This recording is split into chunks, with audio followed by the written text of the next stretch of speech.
all day, like it was last night. Let's get to this. All right. Today I would like to talk to you all about why do I need power. Now, when I was given this topic, the first question that came to mind was, what is the actual definition of power? Okay, so I looked it up in the dictionary. It says, and it means power means to have the ability to do something, strength or force. Yes. Power can also mean authority, which is something that God has given us, because in Genesis chapter 1, verse 28, it says, then God blessed them, and God said to them, be fruitful and multiply, fill the earth and subdue it, excuse me. And hold on, let me give you the definition of subdue. Because some of us get confused and we get lost, and we need to know the actual definition of the words. Subdue means to bring under control. That's good. The reason we go through so much is because we forget that God gave us the ability and the power to bring our situations and our drama and all that under control. Right. I believe you a preacher. I believe.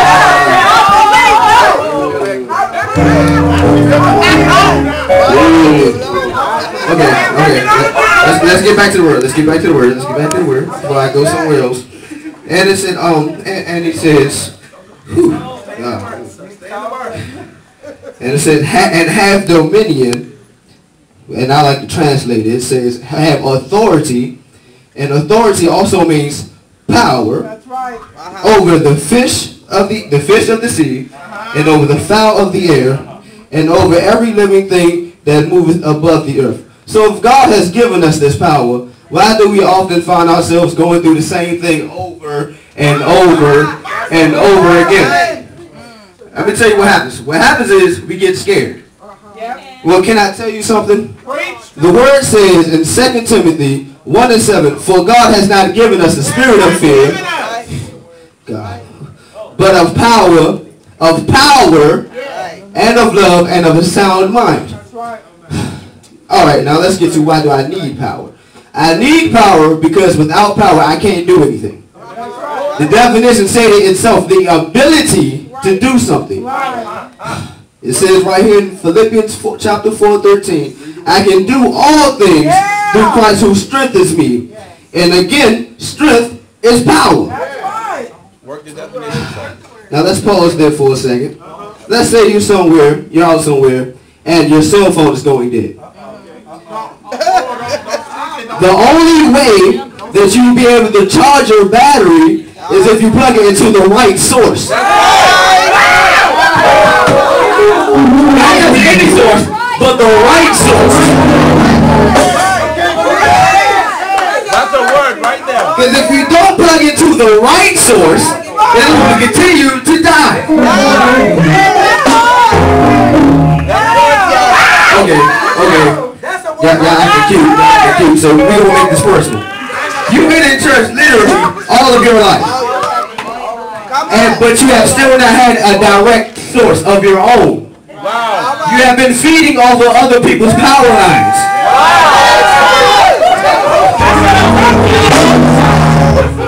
It is not until you get that direct source of your own. Until you get to a direct source of your own, you will never understand how it is to truly live. Because you have to die before you live. That wasn't even my paper. I don't even know where that just came from. Where that just came from. My God.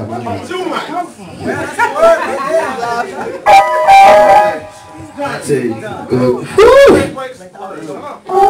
All right, okay. Let me gather myself back together because I'm about to go all the way over there now. So once you get your own source of your own, that's when you can tap into your own power. And once you have your own power, it's not until you have your own power is when you are actually dying. I know, and I can make this personal because I have been beaten and left for dead. I have been robbed numerous times at gunpoint, and I'm still here. And it's not only because the power of my mother, but it's because the power that I had within me.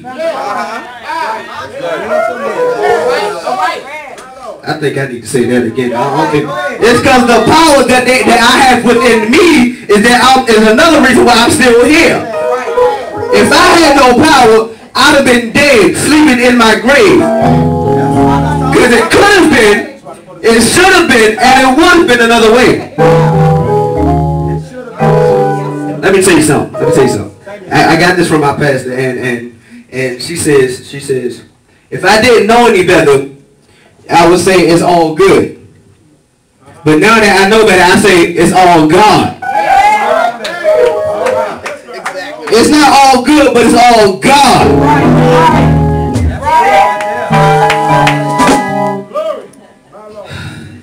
It's these moments in your life where you didn't know, or you didn't have the power of God. If God never gave you the power and named you victorious, then you would be dead, sleeping in your grave, and not here.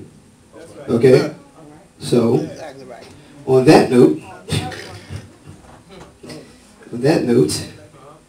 I would just like to say, why do you need power? You need power because if you're not plugged into the right source, if you are how do we say, discombobulated, so say, if you are confused and don't know where to go, I can tell you one thing: God is the one that supplies your power. God is like, I guess you can say, God is like your Pepco, except the only bill you got to pay is give him your praise.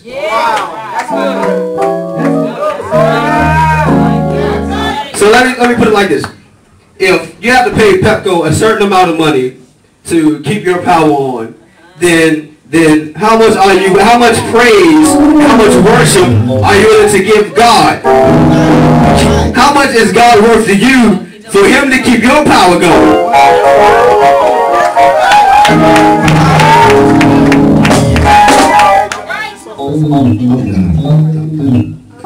But I would like to thank you all for this opportunity. I ain't gonna tell y'all this, but I was nervous when I first got the call. I was nervous. Didn't know where this thing was going to go. And I'm not gonna tell y'all this, but I pretty much got this together in 2.5 days. 2.5 days, and it was a time where I didn't think that I was gonna be able to do it, and I was gonna call Elder Robinson and let him know that I was not gonna do it, but no, I couldn't do it. Even when he asked me, I wanted to say no, but God wouldn't let me. Like the word no came to mind. The word was right there on my mouth, but I couldn't say it. And the reason I couldn't say it because there's purpose in your power. All right, sir.